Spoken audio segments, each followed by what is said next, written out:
Look closely. What do we all have in common? No matter what corner of the world you live in, you need food, water, shelter, and money. Half of every transaction involves money in exchange for goods or services, stocks, a loaf of bread, illegal drugs. You gotta pay for it. We spend much of our lives chasing money to make a living and accomplish our dreams. But it's also an instrument of destruction. Some might say evil, driving criminals to lie, steal, and even murder. The existing banking system extracts enormous value from society, and it is parasitic in nature. Money is a catalyst for the worst and the best of human endeavor. Before civilization, we created currency, fuel for wars, the path to power, champion and enemy of innovation. Money is so integral to our society and our global economy that its true nature remains a mystery to most. This is the story of money, perhaps the end of money as we know it. No matter how fat your bank account or how thin your wallet, to us it's all cold hard cash. There are some who want to kill it. Get rid of it. Burn your dollars, your euros, your yen, and transform every penny you have into ones and zeros, digital currency. Entrust it to the web and computers spread across the planet. Magic internet money. It's called cryptocurrency, Bitcoin. Invented in secret, it was a gift to the world. It's not just a currency, but it's actually programmable money. A potential curse on bankers. And there's nothing that the big banks or politicians can do to stop it. Breaking every government's grip on money supply. What the internet did for information, Bitcoin is doing for money. Could it be the new gold? No, you have to really stretch your imagination to infer what the intrinsic value of Bitcoin is. Regulators, the Federal Reserve, the banking system, at least understand this is a thing that they have to take seriously. This is going to change the economic culture. Bitcoin could be a microeconomic miracle worker, and it could be a macroeconomic wrecking ball. Is Bitcoin the currency of the future? A godsend for criminals? Or a recipe for financial disaster? If you trust your money just as it is, we have a little story to share.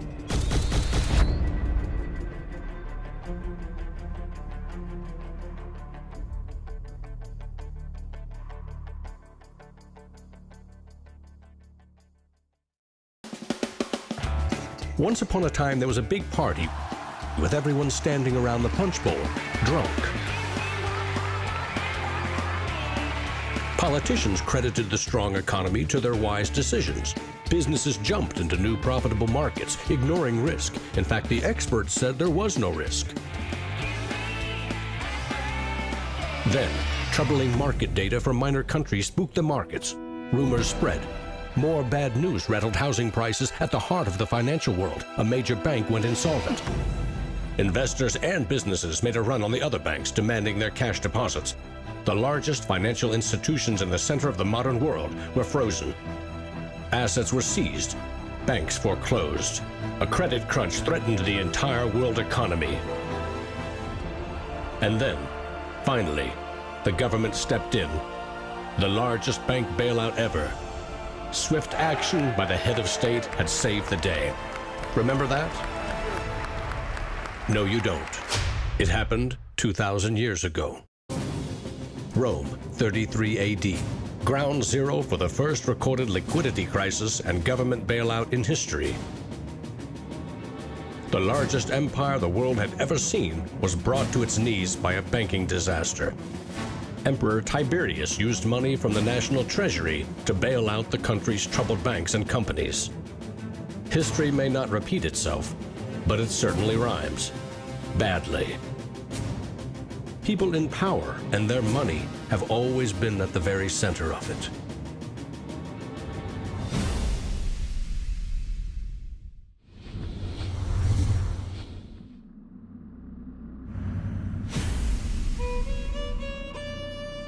The story of money is as old as civilization itself.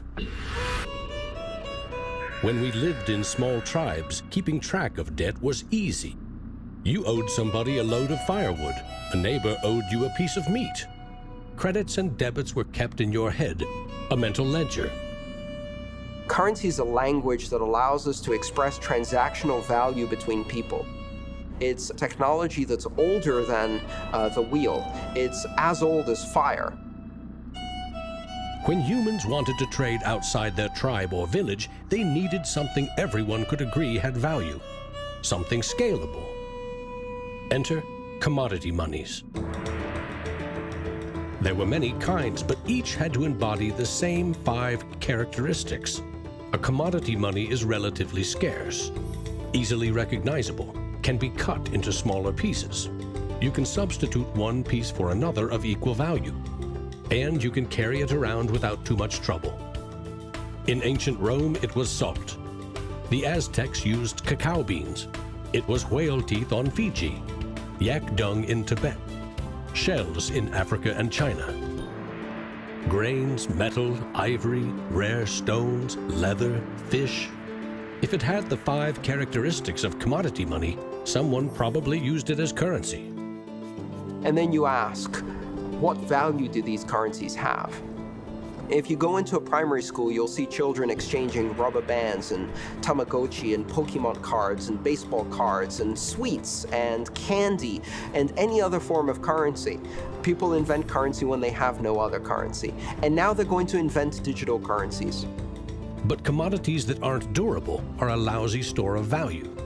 A bad cacao crop or a huge new salt discovery can throw your currency and economy into turmoil. A more stable system was needed. About 2,500 years ago, the first metal coins were minted in China and in what is now Turkey. These coins shared the same 5 characteristics with commodity money, but were also very durable. In some cases, coins are the only thing left of entire civilizations. Money does not originate with governments. Money arises naturally as markets begin to develop and as people with a division of labor realize that if I have eggs and you have a cow, we may need some medium of exchange in order for you to buy my eggs or for me to buy your cow. Coins were an objective and universal unit of account, and they allowed people to buy and sell goods over vast regions. The market economy was born. Coins worked, but only if people trusted that the king or emperor who issued them wasn't cheating on the metal content. Using coins also meant that an authority now controlled the supply of your currency. Money and political power were inextricably linked, centralized. Minting coins in a steady and predictable manner allowed economic growth and stability. The Wushu coin in China retained its value for 500 years. In Constantinople, the solidus lasted for 700 years. But in those times, the coins didn't have this sort of milled edge. They were flat, and what used to happen was, as coins were passing from people to people would cut little bits off. And in fact, in some of the taxation that the kings would do would actually be take 1/8 of the coin off.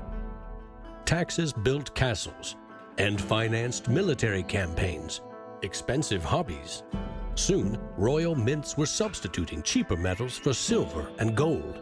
This is called debasement, and Europe's kings made a habit of it. The currency of France was debased every 20 months for 200 years. If no one can trust the gold or silver content of your coins, how can you trade with other countries? International merchants found a solution. They recognized that one person's debt has value. It can be traded or transferred. When those IOUs came from reputable sources, they could be used as a form of money, paper money. This money was not based on hard commodities or metal, but instead on someone's promise to pay. Merchant families like the Medici in 15th century Florence acted as clearinghouses for these IOUs. It worked like this. an English trader ordered a shipment of Italian cloth from the Medici for 100 gold coins. His promise to pay the Medici was put on paper. Meanwhile, the Medici owed 100 gold coins to another trading partner for delivery of wine from France. The parties didn't go to the expense of transporting and exchanging gold coins. Instead, the paper was transferred. Everyone agreed that the paper had value, 100 gold coins, but only because everyone trusted the Medici as solvent middlemen. They had created a paper money machine. Within a few generations, they rose from low crime to high finance. Their great wealth helped fuel the Italian Renaissance and elevated the family to levels of enormous political power. The power to marry into royal families and get elected as popes. The ties binding money to power, politics, and influence now ran through church and state. Merchants had proven that creating paper currency could be wildly profitable. Goldsmiths wanted in on the action. Imagine it like this: if the goldsmith had seen over a period of time that some of the coins he was storing for people were gathering dust, the people who owned them don't need them right now. So what if I go and lend them out into the community and I charge them interest on this loan? So he starts out lending some of these gold coins, and then later he realizes actually people don't even want the gold coins, they just want the piece of paper that says the gold coins are in the bank and with the goldsmith. So I can now make a loan with these pieces of paper, and whatever I write on a piece of paper, as long as people trust me, they'll trust the paper. And effectively the goldsmiths and the early day bankers, they had literally acquired the power to print money. More and more private paper money from merchants and banks circulated and began to rival the crown's coins. The power inherent in controlling and issuing money began slipping away from the rulers. They couldn't tax or debase this new kind of money, but they had bigger ambitions than ever with trading posts, colonies, and empires that now stretched across the globe. For centuries, European countries would take turns building massive fleets and waging war on each other to rule the world.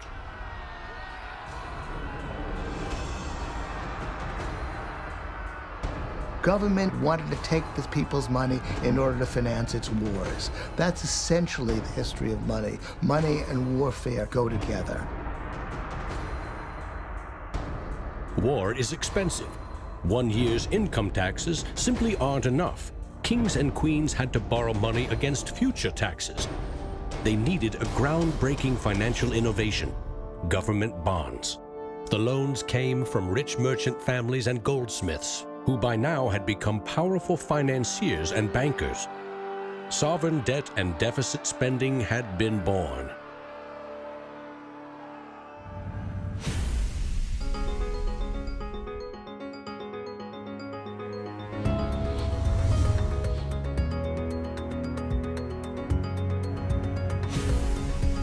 In 1694, the Bank of England was established to fund a war against France. England's central bank was privately owned and granted the monopoly to issue banknotes, paper that could be redeemed for an equal amount of gold from the government coffers. The central bank soon also managed the entire debt of the crown. Money has been a tool of sovereignty for centuries. Being able to issue currency gave you the power, but it also gave the value to that monetary supply by backing it with a force of state, with essentially the debt of state. When the U.S. won independence from Britain, the first article of the new Constitution gave Congress the exclusive right to coin money. This currency's value was tied to gold in government vaults. From 1781 until the Panic of 1907, the financial system of the U.S. was an economic petri dish. Brief central banks, state banks, private currency, government currency, depressions, strong growth, recessions, regular boom and bust cycles. The long term, as far as capital is concerned, people want predictability. People want stability. From the back of that, they can plan. And it's very hard to plan in the long term with such a level of volatility. In 1913, bankers and politicians decided that it was in the country's best interest, and theirs, to have a permanent central bank. They created the Federal Reserve. Among its jobs, expand or contract the supply of a single national currency, the Federal Reserve note. The dollar was tied to gold, and strategic control of it would avoid booms that lead to busts. At least that was the plan. Then came 1929.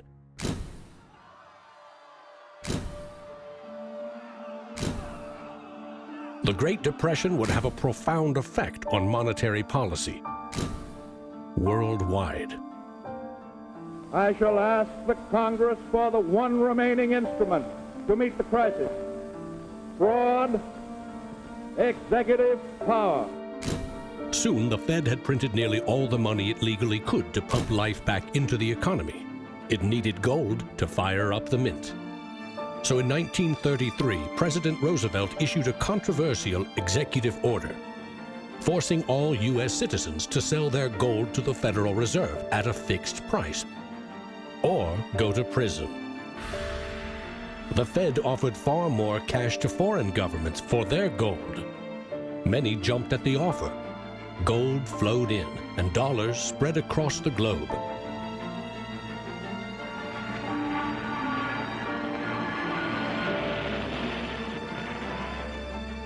World War II devastated nearly every major economy, except the United States.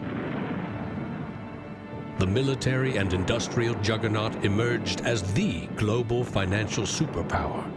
The dollar had become the world's most stable and trusted currency. Other countries pegged their currency to the dollar, which could still be redeemed for gold. In fact, the U.S. owned more than half of the world's gold reserves. In the next few decades, more dollars flowed to foreign countries. Governments began debasing their coins with cheaper metals and printing more of their own currency than they had in gold. The bond between precious metals and paper currency was cracking. This is a 1966 50-cent piece. It was the last coin in regular circulation in Australia to contain silver, and it contains 80% silver. So in 1966, this was 50 cents. Nowadays, it's $8 roughly in silver alone. By 1966, foreign nations had had enough of the U.S. collecting gold and printing cash. And they had more value in dollars than the U.S. had bullion in its vaults. They demanded gold in return for their paper dollars. Arguments about the value of the dollar versus their currency ensued. In 1971, President Nixon settled the matter.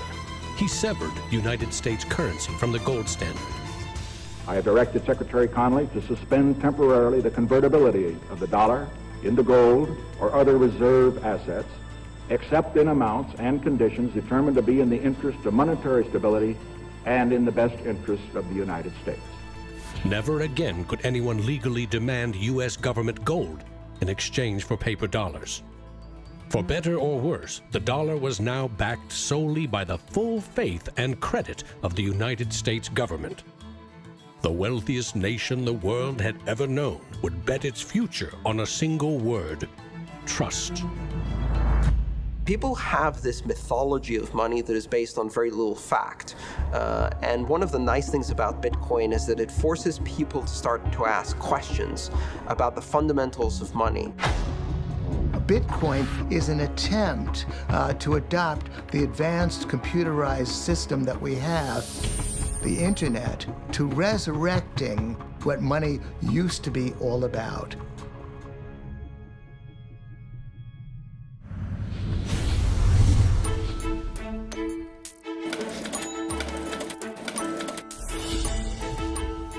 I think our dollar policies, our monetary policies, our fiscal policies have absolutely created a nation of debtors. Not just personal debt, not just corporate debt, but government debt. I mean, you have to look at those all together as one big thing. What is the wealth of the nation? Well, the wealth of the nation is a gigantic hole of money that we owe to the rest of the world that is never going to be paid back. Today, the United States pays more than $400 billion in interest to its creditors every year. When a government spends more money than it collects in taxes, it simply borrows more, or it creates more. At one time, every piece of paper money was backed by gold. Remember, For every $20 bill, there was $20 worth of gold in a government vault. Not anymore. Today, governments create currency by first creating bonds or treasury bills. These bonds are sold in the market, generating funds for the government that issued them. Large banks buy U.S. bonds to flip them, selling them to the Federal Reserve at a profit. This is the magic money machine. You see, the Fed is America's central bank, but it doesn't have any money. No cash on its balance sheets. When a bank buys a bond and takes it to the Federal Reserve, the Fed simply says, "Thank you, Mr. Banker. Here's the principal and some profit." New money isn't exchanged, it simply appears on the bank's accounts. Magic. For 100 years and counting, the precise mechanisms of these bond purchases have remained a secret. Here's where it gets really interesting. The Federal Reserve is not a government agency. It's a private entity, and its shareholders are banks which earn a dividend. As much as $80 billion per year total are paid out to some of the very same banks that sell the government debt to the Fed. Which banks? Don't even bother asking. That's also a secret. In other words, the magic money machine answers to no one.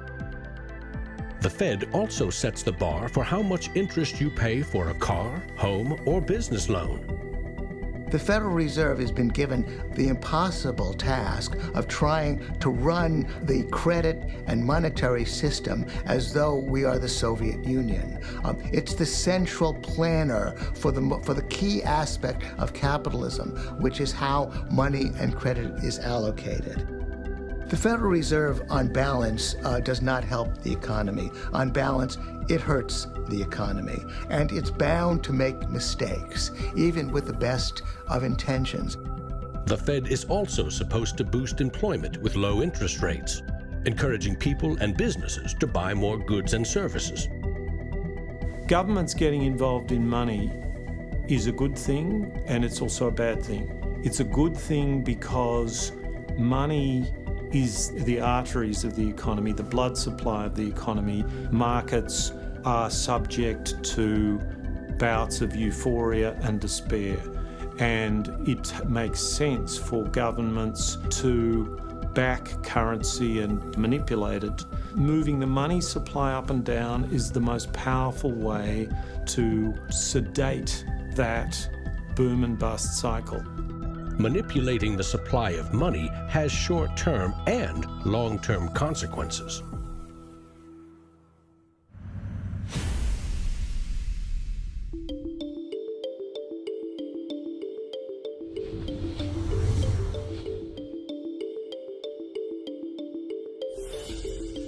Central banks aim to create new money carefully, strategically, and very, very slowly. Releasing more money into the economy causes prices to rise, ideally by 2% every year. That's supposed to foster economic growth. But 2% inflation means the buying power of one cash dollar in your pocket today will be 98 cents next year, and less nearly every year to come. Since 1913, when the Federal Reserve took over the United States dollar, we've seen that the United States dollar has decreased in value 98%. Inflation is a far higher tax because on your income you pay it just once. If inflation is 2%, you're paying a 2% tax on your net worth every single year, your net worth held in currency. So, what does that mean? If you earned $1 in 1913, you could buy 16 loaves of bread. Today, $1 barely buys you one. That's not a quaint notion of how cheap things used to be. It's proof that the value of your cash is slowly withering away. That $1 invested at 2% in 1913 would now be worth $7.24. More than 600% return versus a near total loss. The US dollar has gone from being worth $1 to now being worth about 4 cents. So that's, 96% of its original value. And it's a direct result of government control. Governments don't create money from thin air all alone. You play a key role in the magic money machine.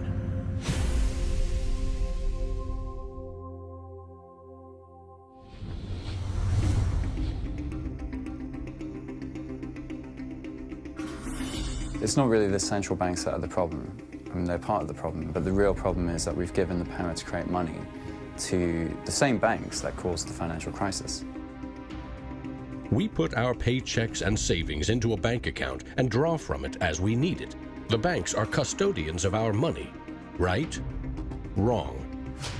It is now the property of the bank on their balance sheets. They can do just about anything they want with it. For example, create new money. Here's how. Your bank account shows $100, but the bank only holds $3 and loans $97 to Bob to buy something.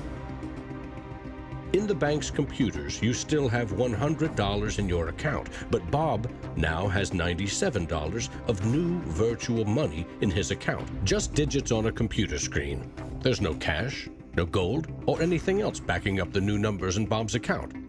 Just his promise to pay it back. This is new money created as debt.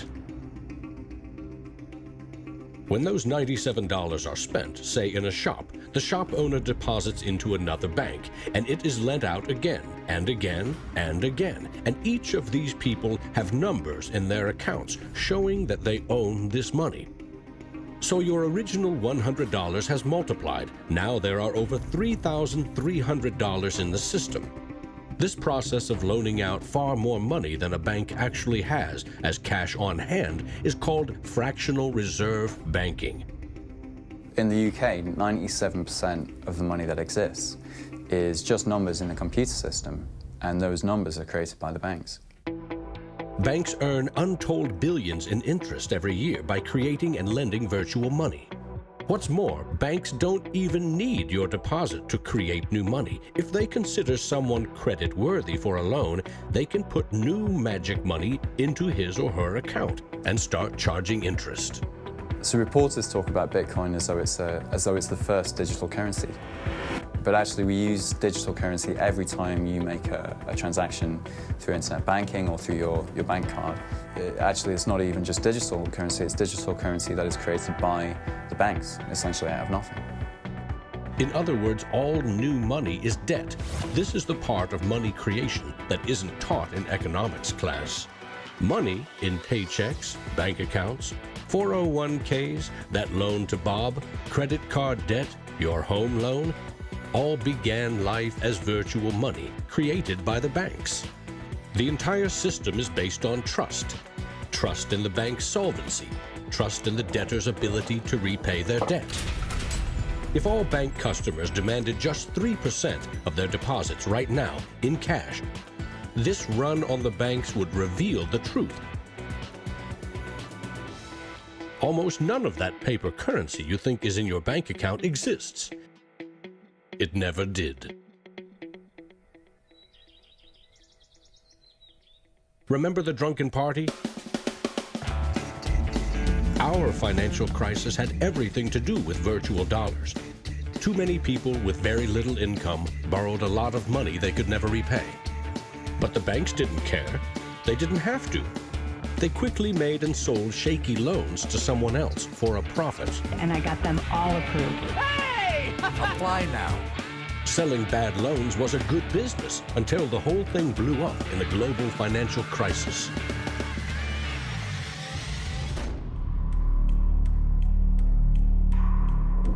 The magic money machine destroyed 30 million real jobs. The United States alone lost $16 trillion in household wealth, and the banks foreclosed on more than 1 million homes.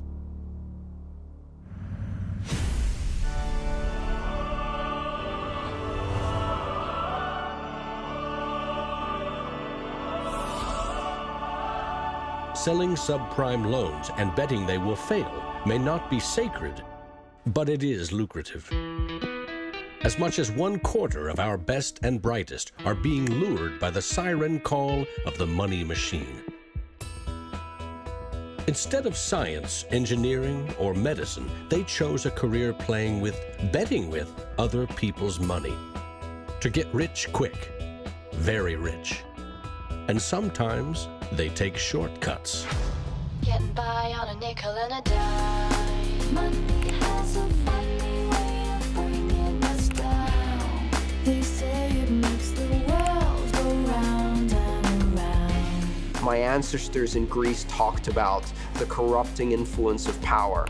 And nothing has changed in these 3,000 years. When you give control over massive amounts of money to a few individuals, they will take advantage of that control. Banks today are factoring in fines and money laundering and all the rules that they break into their cost of doing business. JP Morgan is today coming out and saying that Bitcoin is not a legitimate way of doing business. Banks today are tied into a system that is completely rigged to basically harvest money from the entire global economy and pump it into the hands of very few. Don't get consumed by the greed. The existing banking system is cozy, it's captured the regulators, it extracts enormous value from society without delivering anything in return, and it is parasitic in nature. The banks play a very pivotal role in an economy. You look at any successful economy, it has successful banks. There's a very close correlation with banking profits and the economy as a whole. In medieval Europe, a banker who couldn't repay depositors was hanged. Today, that same banker would get bailed out, paid bonuses, and enjoy some tax benefits too. To date, no senior U.S. banking executive has been charged for selling the bad loans that fueled the Great Recession.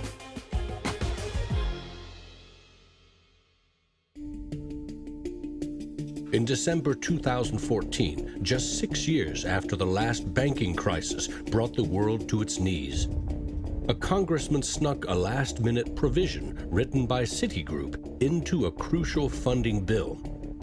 The provision allows the largest U.S. banks to once again make risky derivatives bets with bank deposits. But no need to worry. If the banks implode again, lost deposits must be paid back by U.S. taxpayers.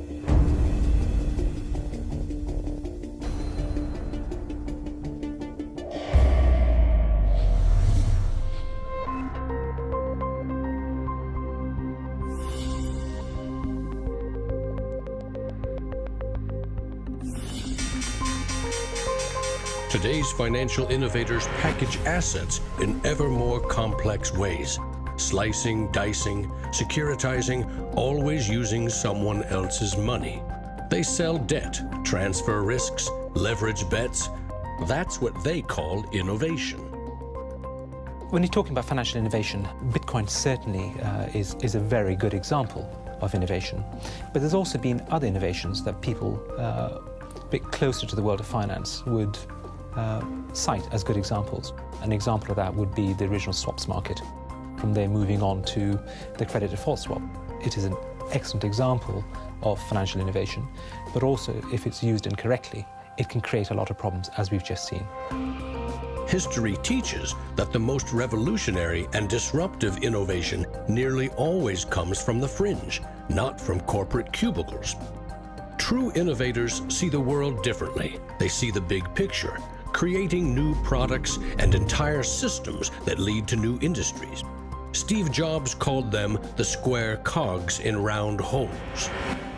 It's unsurprising that new innovations always come from a niche group of early adopters, because it is inherently very hard for many people to realize the benefits of new technologies. In 2011, most Bitcoin community people were either people from the technology space, the geeks and hackers, or people from the traditional financial industry. There are even some bankers and hedge fund traders using Bitcoinica at that time as well, which was really surprising to me. A radical new idea is often met with skepticism, ridicule, even hostility from those who stand to lose the most from its success.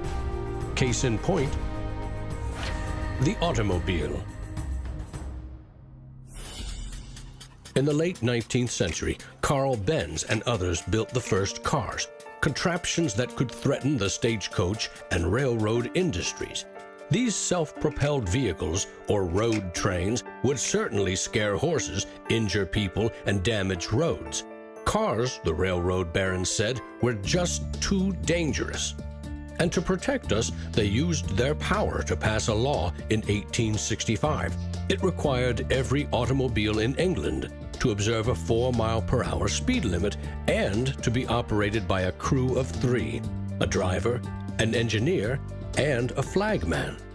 This heroic flagman walked in front of the car to warn fellow citizens of the coming danger.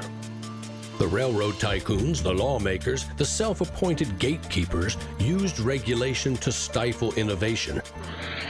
But they didn't invent the flagman.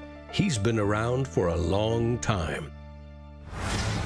For centuries, very few could read. Books were copied by hand. The people in control, political and religious leaders, wanted to keep it that way, and they greeted Johann Gutenberg's printing press with licensing laws, publishing bans, taxes. In some parts of the world, printing was a crime punishable by death. After all, they were just protecting us from dangerous ideas. Before the printing press, there were an estimated 30,000 books in all of Europe. 50 years later, there were 10 million. As Gutenberg's invention flourished, the Dark Ages withered. Progress couldn't be stopped. But the flagman never stops trying. His masters set him loose on each of these innovations because they threatened someone's profits, someone's control. But remember, this is a story about money. What if a technological innovation allowed anyone in the world to be their own bank? To create a currency free from taxes and banking fees?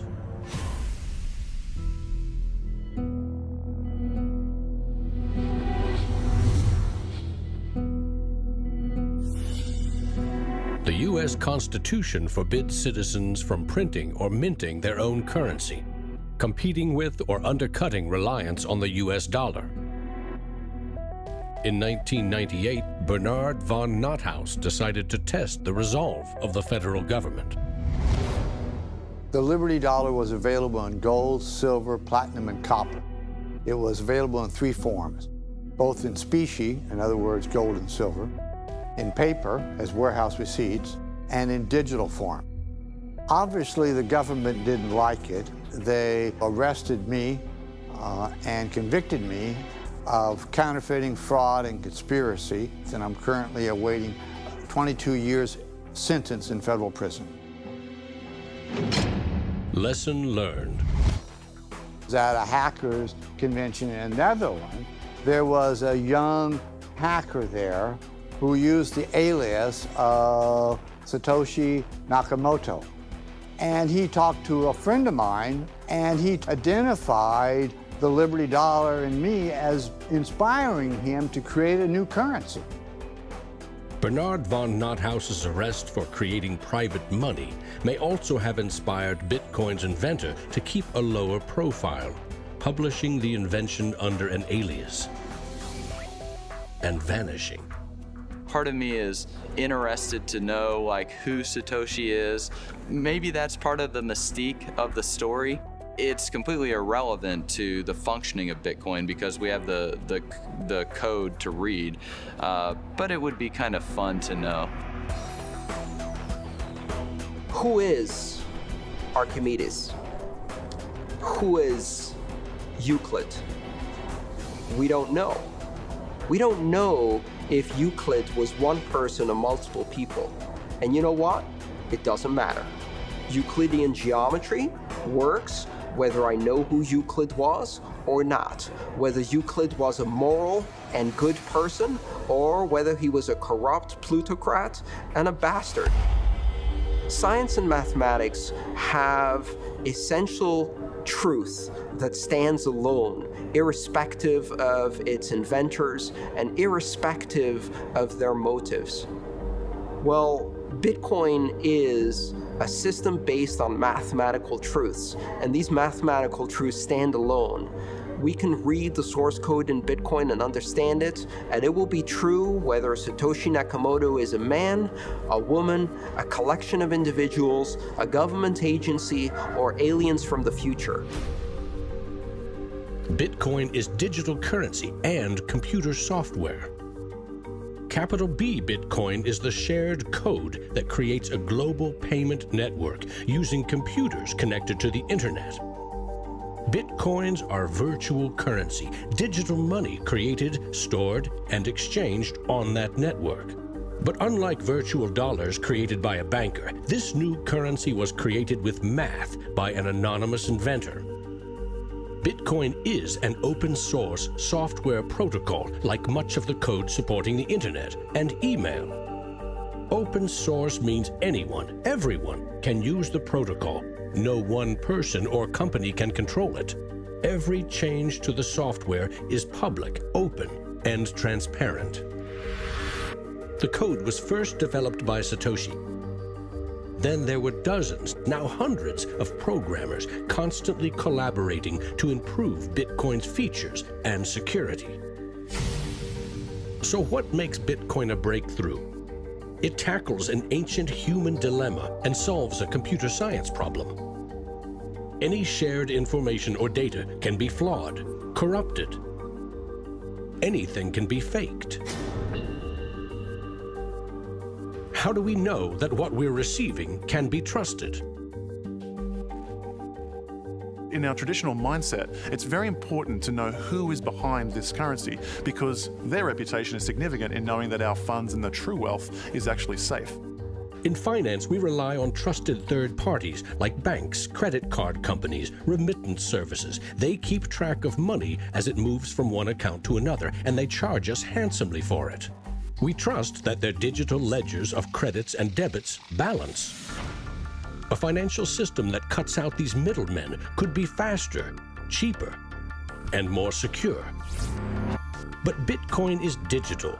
Music and movies are easily pirated, copied, stolen. How can a digital currency retain value if anyone can make 1 million copies? The answer is at the core of Satoshi's invention.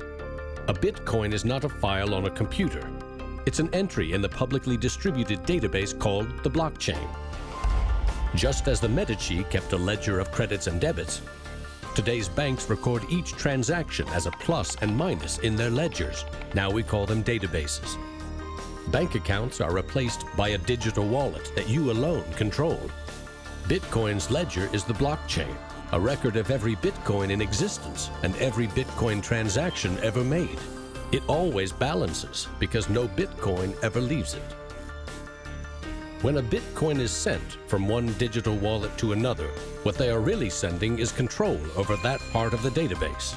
Code that is a unique key for the new owner. As the network processes transactions, it constantly synchronizes the one ledger across the global network. Each computer or Bitcoin miner has a complete and identical copy. And because the blockchain is public, it cannot be controlled by any one person or computer. Owners of the Bitcoin mining computers are rewarded with new Bitcoins for processing transactions and keeping the network secure.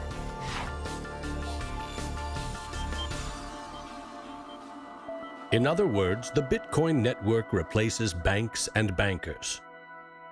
Today, the combined computing power of this global network is greater than the 500 biggest supercomputers combined, times 10,000. And because every transaction is verified and recorded by the network, a Bitcoin cannot be forged. Digital currency cannot be debased with cheap metals or printed by the billion at will. Too much currency can unleash a monster, skyrocketing prices, trillion-dollar bills that can't buy a loaf of bread. There's a big movement in the U.S. demanding that the Fed be audited so we can find out what they're doing. Nobody really knows how many dollars are in existence, for example. Ben Bernanke created several trillions of dollars over the last several years, but nobody really knows where they landed. At any time, for any reason, the central banks can print as much money as they want. They call it fancy things like quantitative easing. And when they do that, it makes the dollars or euros or yen that you and I have worth less. So if the world starts using Bitcoin as their currency, It can't be controlled by central bankers or politicians. Remember, central banks create money to boost the economy and try to pull it back out before inflation heats up. But no one knows how much magic money global banks are creating to boost their profits with questionable loans. Bitcoin's completely the opposite. It's totally transparent. You know exactly how many exist. The computer code behind Bitcoin has a built-in brake pedal, cutting the creation of Bitcoins in half every 4 years.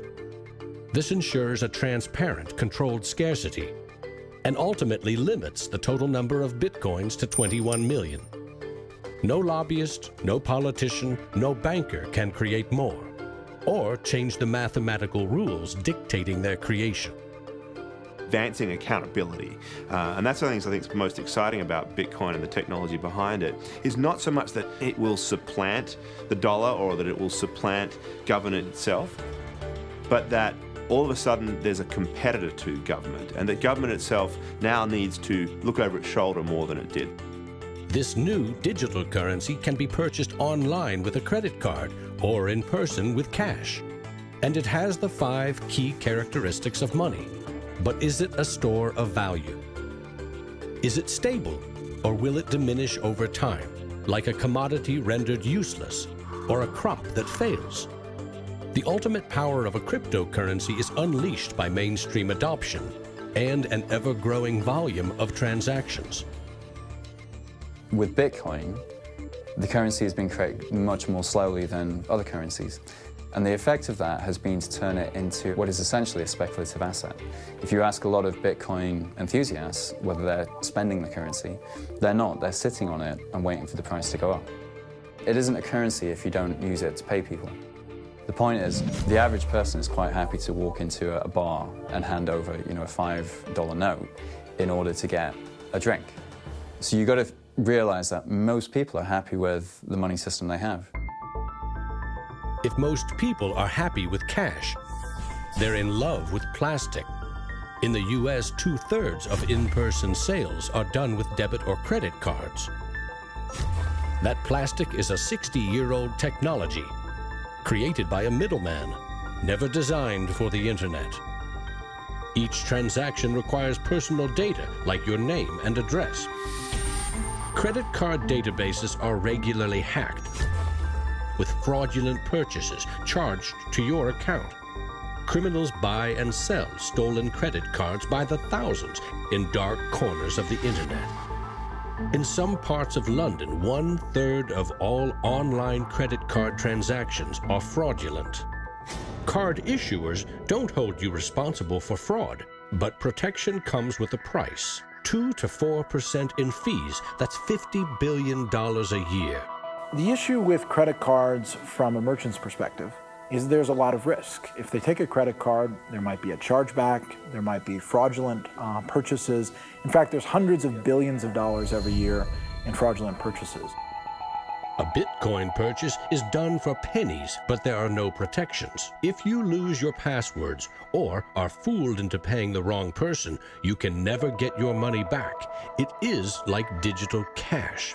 For a seller, this means no chargeback risks. For an e-commerce company like Expedia or Overstock, cutting credit card fees can double their profit margin. You could not miss the point more effectively than by thinking of Bitcoin as a currency and payment network that will make shopping easier for the first world. Bitcoin is about everything else, everywhere else. There are 2.5 billion people without a bank account. With Bitcoin, a mobile phone with an internet connection is now a bank with access to the global marketplace. What happens when Bitcoin services and infrastructure and Bitcoin wallets and payment processors start going into these countries? These people will be able to gain benefits from trade where they could not previously. These people will be able to send money home, international remittance, which is one of the major pain points of the current financial system. Yeah, if I send $100, with banks it's going to cost me 20%, Western Union is going to cost 10%, other options that are competing with Western Union is still going to be about 5%. And if you are sending to really remote areas, it's going to be anywhere between 15 and 30%. So in terms of money remittances, it's going to be a game changer using Bitcoin. You do not need a bank account. You just need an internet connection and a wallet to get set up.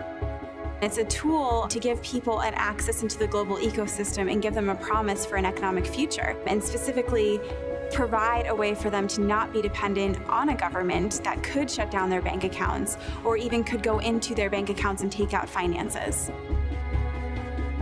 Goldman Sachs came out with a report and they basically looked at if you were to replace all transactions globally, so FX, bank-to-bank transactions, with the Bitcoin protocol, and still charging 1%, mind you, it would save the global economy $200 billion, so not million, $200 billion a year in saved transaction costs, which ultimately goes back into the hands of the consumer. An international wire transfer can take up to 4 days. Yet the internet allows us to instantly and globally share text, pictures, videos, anything digital. Why not money? Money which we now know only exists as digits in a bank's database. Wouldn't it be great if you could send Bitcoin transactions just simply via a tweet? For example, you would say at the end of money, $1 worth of Bitcoin. And so we built just that. All you have to do is hashtag it with TipperCoin, press send, and our Twitter bot will process the transactions, notify you, and give you a link. And this will allow you to either withdraw your Bitcoins or send it to someone else. With Bitcoin, you can send $1 or $1 million worth of value anywhere in the world. You can do it for free, or you pay the Bitcoin network fee, which is still just around a penny. And there's nothing that the big banks or politicians can do to stop it. A cryptocurrency that can only be created and transferred with computer networks may be the next step of the digital revolution. The rise of machines, self-driving cars, drones, robots that rely less and less on humans. What I often think is that the future of Bitcoin or digital currency from a broader perspective is really about machine-to-machine payments. So by the time you have an unmanned taxi driving you around New York and then going to power up at an unmanned power station or going to get repairs at an unmanned auto shop, you'll see the machine-to-machine payments done with some sort of digital currency.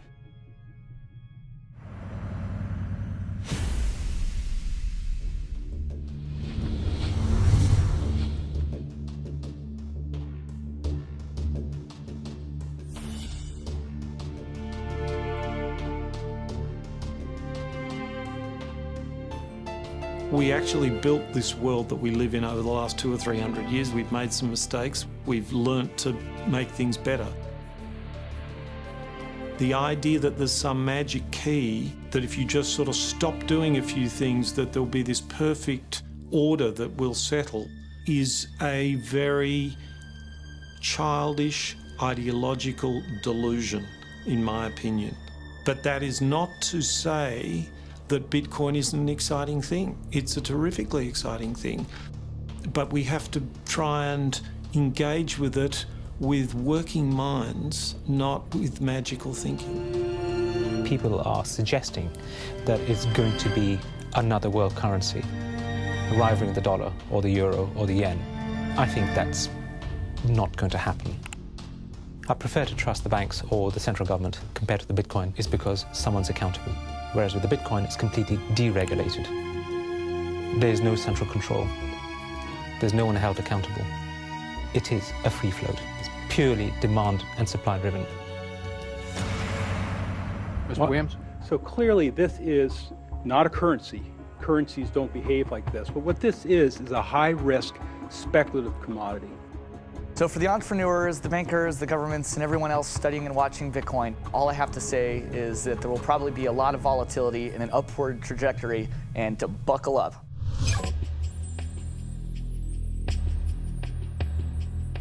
Criminals, scam artists, bad actors are drawn to any kind of money like a moth to a flame. Silk Road was a marketplace that was online. It existed in the underground web. Now, this marketplace allowed people to sell things that were illegal to governments. Fake IDs, pirated music, Bibles in North Korea. Are cryptocurrencies inherently bad? or just the newest tool to acquire the forbidden? Porn is illegal in Iran. Well, there's a few percentage points of sales on Silk Road was to sell porn to Iranians. Now, a much broader one that gets a lot of press with regards to Silk Road is drugs. I've been doing research over the past couple of years into the online drug marketplaces in the darknet using Tor and Bitcoin as technologies to enable illicit drug transactions. We did a global survey of drug users, and we had over 20,000 people respond to that. And the majority of those people were buying traditionally illicit drugs, ecstasy, cannabis. The FBI brought down Silk Road. It certainly hasn't stopped the trading of illicit drugs online. A lot of people want to criticize Bitcoin for being used for illegal things or illicit things, but if you look at it, the most popular currency in the entire world for doing bad things is the US dollar. If you think of Bitcoin as a platform instead of a currency, then you really begin to see the potential it has. The ledger, which cannot be forged, it cannot be changed, and is universally accepted, is genius. There will be Bitcoin technology forever, and it'll have applications for years to come. Creating a secure global payment system may just be the beginning. Patents, contracts, land titles, proof of ownership can be baked into Bitcoin, securely held in the public ledger. I read up more about Bitcoin, I played with the source code, I built some things that I realized this is actually a very, very powerful protocol. It's not just a currency, but it's actually programmable money. The digital age has fundamentally changed the world. We have embraced digitized music, film, medical records, communications, the internet. The free exchange of information and currency can fuel revolutions, help in a disaster. But our money is shackled to the 20th century, manipulated by governments and banks. The champions of Bitcoin ask us to imagine payments without a middleman, investments without a broker, loans without a bank, insurance without an underwriter, charity without a trustee, escrow without an agent, betting without a bookie, record-keeping without an accountant, global, secure, nearly instant, and free. Is it fantasy or the future of money and commerce?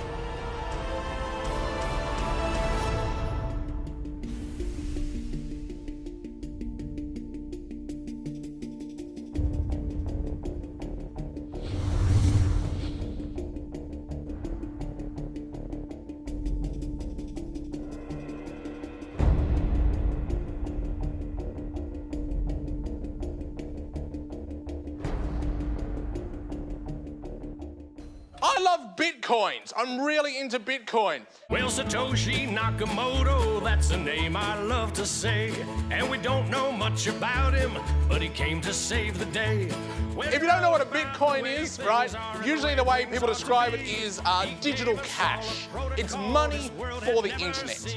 Oh, Bitcoin, as you're going into the old blockchain. Oh, Bitcoin, I know you're going to rain, gonna rain. People are like, oh, I love my bank. I'm like, really? You ask a banker, you know what's 2 + 2? He's like, well, I can tell you, but there's a fee. Down the road it will be told about the death of old Mt. Gox, about traders trading altar coins and miners mining blocks. Now, Bitcoin is a new technology. I like to say it's banking light. All of the convenience, none of the evil. Bitcoin, as you're going into the old blockchain. Oh, Bitcoin, I know you're going to rain, till everybody knows, You know, when I go online and I buy, like, I don't know, a pair of socks, if I pay with a credit card, I'm just buying socks, right? If I buy those socks with Bitcoin, it's a revolution. I am sticking it to the man.